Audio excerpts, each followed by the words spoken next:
চলে এসেছি এই বৃষ্টি ভেজা ওয়েদারে নন্দিনীদির হেসেলে। দিদি কেমন আছো? ভালো আছি ভাই। আজকে সকালবেলা যা গরম ছিল, যেভাবে রোদ ছিল, শুনছিলাম নিউ টাউনে মানে মেন নিউ টাউনে বৃষ্টি হচ্ছে, এদিকটা বৃষ্টি হচ্ছিল না, বাট এখন দেখছি এখানেও সেই একদম ভালো। তো বৃষ্টিতে বাজার তো খারাপ নাকি? না, বাজার ঠিক এখন আর আগের মতন ভয় নেই তো। কারণ আগে ভয় ছিল ডালাউসিতে ভাই মাথার উপরে প্লাস্টিক উড়ে যাবে, ফুটো দিয়ে জল পড়বে। এখন তো কোনো টেনশন নেই। আছে মার্কেট যেমন তেমনই চলে। প্রত্যেক দিন তো আর সেম মার্কেট হয় না বাবু। ভালো খারাপ নিয়ে, বাট আমার ভালো, অলওয়েজ ভালো, কারণ তোদের এত ভালোবাসা আমি পেয়েছি। আজকে এই জায়গায় দাঁড়াতে পেরেছি, নিজস্ব একটা কিছু করতে পেরেছি, আরো বড় কিছু হতে চলেছে। এই আশীর্বাদটা রয়েছে, এর থেকে বেশি কি আর চাই বলতো। তো গাইস, দিদি নন্দিনীদির কিন্তু ব্যবসা ঠিকই আছে। তোমরা অনেকেই বলো নন্দিনীদির টাইম শেষ, নন্দিনীদির ব্যবসা চলছে না, সেরকম কিছু না। যার ব্যবসা সে করে। একদম ঠিক আছে। আমার that to be very honest, কথায় অনেকেই অনেক কিছু বলে, বাট হ্যাঁ, যে জায়গা দিয়ে তোরা আমাকে তুলে এনেছিস, যে বেটার পজিশনে এনেছিস, সেখান থেকে লোকেরা আমাকে আর নামাতে পারবে না, ঠিক আছে।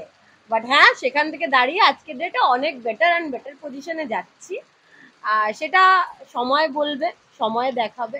দিদি এই নিয়ে একটা কথা বলবো, মানে আমি উজ্জ্বলদার ভিডিও করি, আরো ভিডিও করি, কিন্তু সব থেকে ভিউজ কিন্তু তোমার তোমার দোকানে তোমার বাবার সাথে কথা বলি বা তোমার দোকান থেকে ওখান থেকে আসে। তো এর থেকে একটা জিনিস কিন্তু খুব পরিষ্কার, নন্দিনীদির ফেস ভ্যালু, এই যে বলে না অনেকেই যে আমার 400 কোটি 4000 কোটি, যদি 400 কোটি না না না না, যদি 400 কোটি 4000 কোটি বা 4 লাখ কোটি কিছু থাকে, সেটা সেটা দিদি বলছে না, সেটা আমি বলছি, সেটা নন্দিনী। সারা ওয়েস্ট বেঙ্গল না, সারা ইন্ডিয়া নন্দিনী গেছে। জানিস তো, ওটা মানুষের ভালোবাসা। ও এক কাহাবত না, মানে একটা কাহাবত আছে না, যে যেমন কর্ম তেমন ধর্ম। আমি বিশ্বাস করি কর্মতে। তুমি কর্মটা ঠিক যেমন করবে, তুমি ঠিক তেমনই রিটার্ন পাবে, ঠিক আছে। কর্মের ফল বাতাসে নড়ে, কথায় থাকলেও এটা সত্য। তুমি কর্মতে ফোকাস করো, ফল অটোমেটিকলি নিজে আসবে। কোনো কিছুতে ফোকাস করতে হবে না, কোনো কিছুর মধ্যে যেতে হবে না, বাট হ্যাঁ, কর্মটাকে ঠিক রাখো, তাহলে ফলটা অটোমেটিকলি তোমার আসবে। তো আমি ওটাই ফলো করি। দেখো, একটা মেয়ে হয়ে ডালহাউসি থেকে জার্নিটা স্টার্ট হয়েছিল একদম ফুটপাত, মানে দিদি কিন্তু এরকম না যে আনএডুকেটেড, পড়াশুনো জানে না। সেই পজিশনে নিজেকে ডালহাউসির ফুটপাতে মানিয়ে নিয়েছিল। তো সেখান থেকে ফুড ব্লগাররাই দিদিকে ভাইরাল করে এই জায়গায় এনেছে। তো এনে অনেকেই তোমরা দিদির ভুলটা দেখো, কিন্তু একটা কথা বলবো, একদিন দিদির সাথে মানুষটার সাথে এসে সরাসরি দেখা করো, তারপরে নয় গালাগালি দিও। তোমরা দিদিকে না, দিদির সাথে সাথে আমাকেও গালাগালি দিচ্ছ। আগের দিন একটা হাফ প্যান্ট পরে এসছি বলে আমার স্ট্যাটাস নিয়ে কথা বলছো।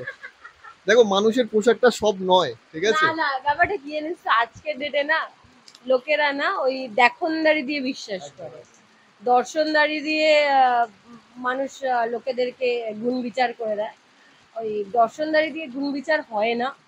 সেটা যারা বোঝার তারা বোঝে, আর যারা বোঝার না তাদেরকে তুই যতই চেষ্টা কর বোঝানোর, তারা বুঝবে না।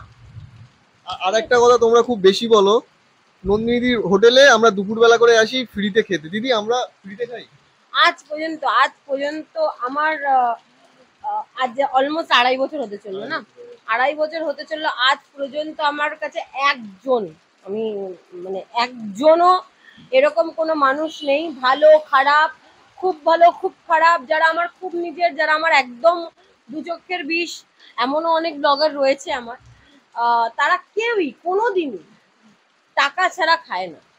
আর সব থেকে বড় কথা, আমি টাকা ছাড়া খাওয়ার দিই না, টাকা ছাড়া খায় না প্রথমত, আর দ্বিতীয়ত হলো আমি টাকা ছাড়া দিই না।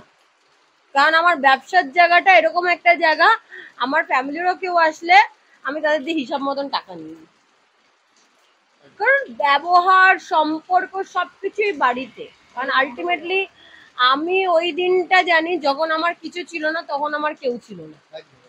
আজকে আমার সবাই হয়েছে, তাই বন্ধুও হয়েছে অনেক, ফ্যামিলিও হয়েছে অনেক। তো তাই জন্য ব্যবসার জায়গাটা তুমি ঠিক রাখো, তোমার সব ঠিক থাকবে। আর তার জন্য যদি তুমি খারাপ হও, আমার মনে হয় তুই খারাপ হও, তুই হাফ প্যান্ট পরে কাজ কর, ফুল প্যান্ট পরে কাজ কর, আলটিমেটলি তুই কাজে ফোকাস কর, লোকেরা কি বলছে সেটা ফোকাস করিস না। আরে ভাই বলার জন্য তো ভাই আমি বুঝে পাই না তারা তখন কোথায় থাকে যখন কেউ চাদরের তলায় ঢুকে মেয়েদের নামে অথবা কারোর নামে মন্তব্য করে।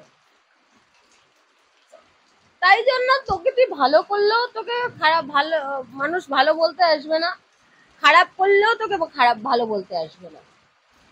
কারণ যার চোখে তুই ভালো, তুই যাই কর না কেন সে তোর কষ্টটাকে ফোকাস করবে, কষ্টটাকে দেখবে, কষ্টটাকে তুলে ধরবে যে দেখো ভাই ওই গরমের মধ্যে আমরা তো ঘরে বসে ভিডিও দেখছি, আমরা তো এসিতে বসে ভিডিও দেখছি, বাট মানুষটা তো ওখানে গিয়ে কষ্ট করে ভিডিওটা বানিয়ে এডিট করে তারপরে ওটাকে ছেড়েছে। তারপরে কি আমি জাজমেন্ট দিতে পারছি যে হ্যাঁ ভাই ওই মানুষটা খারাপ ওই মানুষটা ভালো।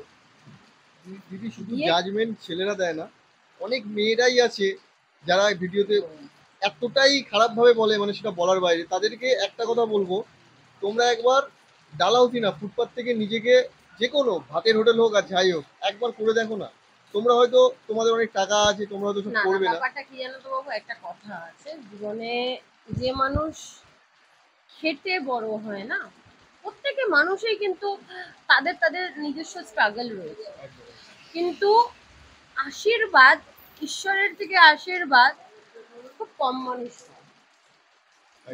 ঠিক আছে, এর মধ্যে হয়তো তুমি ওটা আমাকে বলতে পারো যে আমি ভীষণ লাকি যে আমি প্রথম দিন যে আমার ভিডিও বানাতে এসেছিল কমলেশ কমলেশ কমলেশ বলে একজন ছিল, আছে এখনো তার সাথে সম্পর্ক আছে?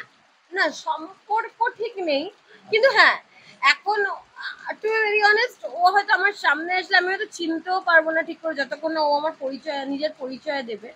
কিন্তু হ্যাঁ আমি ওর কাছে কৃতজ্ঞ। কমলেশ, ওর ইউটিউব চ্যানেলেরও নাম কমলেশ, ও প্রথম আমার ভিডিওটা করতে এসেছিল, আমি তার কাছে সত্যি কৃতজ্ঞ। ঈশ্বর ঈশ্বর বলে না, ঈশ্বর মন্দিরে আছে, মসজিদে আছে, চার্চে আছে, গুরুদুয়ারাতে আছে। এই জায়গাটা একটু ঠিক করে দিস, নাহলে কিন্তু লোকের আমাকে বহুত গালাগালি দেবে। গুরুদুয়ারাতে আছে। আমি বলি ঈশ্বর মানুষের মধ্যে রয়েছে, কারণ আলটিমেটলি ঈশ্বর নিজে এসে কিছু করবে না, মানুষের দিয়েই কিছু করবে। তা আমি ঈশ্বরের কাছে প্রচন্ড কৃতজ্ঞ যে ঈশ্বর আমাকে ওই জায়গাটা, ওই আশীর্বাদটা দিয়েছে কমলেশের থ্রুতে। আজকে যদি প্রথম দিন ওই কমলেশ যদি ওই ভিডিওটা না করতো তাহলে আজকে আমাকে পেতি না। নন্দিনী ঠিক। তোমরা যারা বলো না যে দিদির খুব অহংকার, এই ভিডিওতে দিদি লাইভ বলছে যে প্রথম ফার্স্ট যে ভিডিও নিয়েছিল তাকে ক্রেডিট দিচ্ছে, তাকে ভগবানের জায়গা দিচ্ছে। তো গাইস তোমরা কিভাবে জাজমেন্ট করো আমি ভেবে পাই না, যে একটা মানুষের কথাবার্তা থেকে সব না, এবার সামনাসামনি এসে কথা বলো তবে না বুঝবে। তো দিদি ওইটা ব্যাপার না রে বাবু, জানিস তো সামনাসামনি অনেকে আমার খারাপ রূপটা দেখেছে, কারণ রিজন ইজ দ্যাট তোমার ব্যবহার তোমার পরিচয়। ঠিক আছে, তুমি 4 চাকা নিয়ে এসছো, আজকে তুমি তোমার গাড়ি নিয়ে এসছো, তুমি এসে যদি আমাকে তোমার গাড়ির রূপ দেখিয়ে যদি আমার সাথে দুটো বাজে কথা বলতে, তাহলে তোমার মনে হয় আমি তোমার সাথে বসে এখানে ভিডিও করতাম? একদমই না, করতাম না, পরিষ্কার না, করতাম না। তুমি যেমন আমি তোমার সাথে ঠিক তেমন, তুমি আমার সাথে ভালো আমি তোমার সাথে খুব ভালো, তুমি আমার সাথে খারাপ, আমার থেকে পৃথিবীতে তুমি আরেকটা খারাপ মানুষ খুঁজে পাবে না, সেটা প্রত্যেকটা মানুষের জন্য প্রযোজ্য। বাংলার মুখ্যমন্ত্রীও সবার কাছে ভালো, ঠিক আছে, ভগবান সবার কাছে ভালো না। একদম।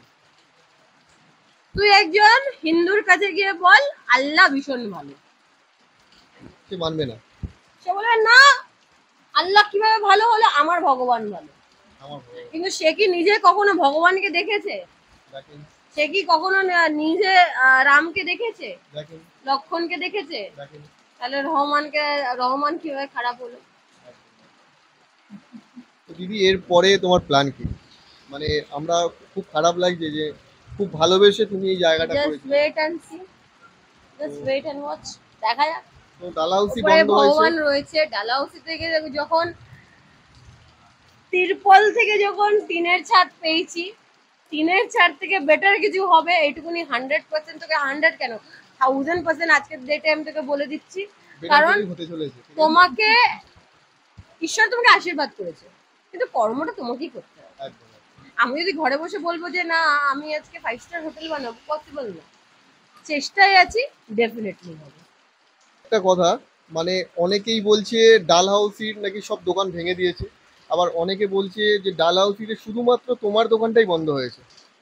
তো এই ব্যাপারটা মানে তুমি একদম ক্লিয়ার করে দাও, ডালহাউসিতে কেন তোমার দোকানটা বন্ধ? ডালহাউসির দোকান বন্ধ, মানে এই যে আমাদের মুখ্যমন্ত্রী যে এটা দিয়েছে, রায়টা দিয়েছে যে সব ফুটপাত খালি করা হোক, এটার অনেক আগে আমি ডালহাউসি ছেড়ে দিয়েছি। মানে এটা কি শুধু তোমার দোকানটাই বন্ধ হয়েছে না সবার? আমার দোকানটা আমি অনেক আগে ছেড়ে দিচ্ছি, আমি জানি না ওই দোকানটা এখন ওপেন আছে না ক্লোজ আছে। মানে ওটা ছেড়ে দিলে কেন? ওখান ছেড়ে থেকেই দিলাম তো- কারণ ওটা যার দোকান ছিল সে আমাকে পারমিশন দেয়নি আগে করার। তো তোমার তো মানে মদন মিত্র তোমার দোকানে গেছিল। মদন মিত্র হ্যাঁ, তো কি হয়েছে? মানে অনেকেই তোর বাড়ি তোমাকে তুই মমতা ব্যানার্জির খুব কাছের লোক, একদম। ঠিক আছে, ডান হাত বা হাত যা বলবি বল। তুই একটা ভাড়ার বাড়িতে থাকিস, তোকে বাড়ির মালিক বলবে বাড়িটা ছেড়ে দাও, তাতে মমতা ব্যানার্জি কিছু করতে পারবে? কিন্তু দিদি ওটা তো পুরো ফুটপাত। মুখ্যমন্ত্রী ফুটপাত হলেও মানে আমরা এমন একটা জায়গায় থাকি যেখানে ভাই